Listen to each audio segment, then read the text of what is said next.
অনেকেই আমায় শরীরচর্চা নিয়ে অনেক কথা বলে। আমিও মাঝে মাঝে ভাবি যে এবার একটু জিমে যাই, একটুখানি ডায়েট ফলো করি, একটুখানি স্বাস্থ্যের দিকে নজর দিই।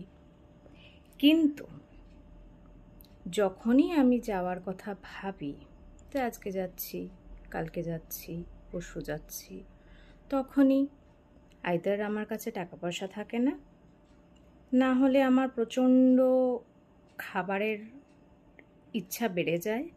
যে কোনো খাবার, ফাস্টফুডের প্রতি খিদে আমার বেড়ে যায়, তখনই আমার শরীর খারাপ হয়। তো মরাল অফ দ্য স্টোরি ইজ যে মোটামুটি প্ল্যানটা পোস্টপোন হতে থাকে।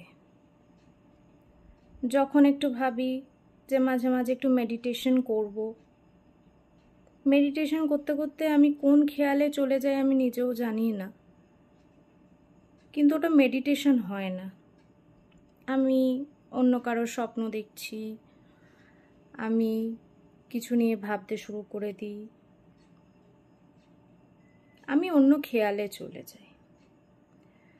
তো জিম তো হচ্ছে না আমার দ্বারা, মেডিটেশন করার মতো ক্ষমতাও আমার দ্বারা হচ্ছে না।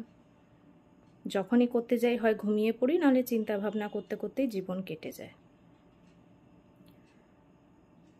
তো এবছরে ঠিক করেছিলাম যে জিমটা জয়েন করব, কিন্তু শেষ রক্ষে হবে বলে আমার মনে হচ্ছে না।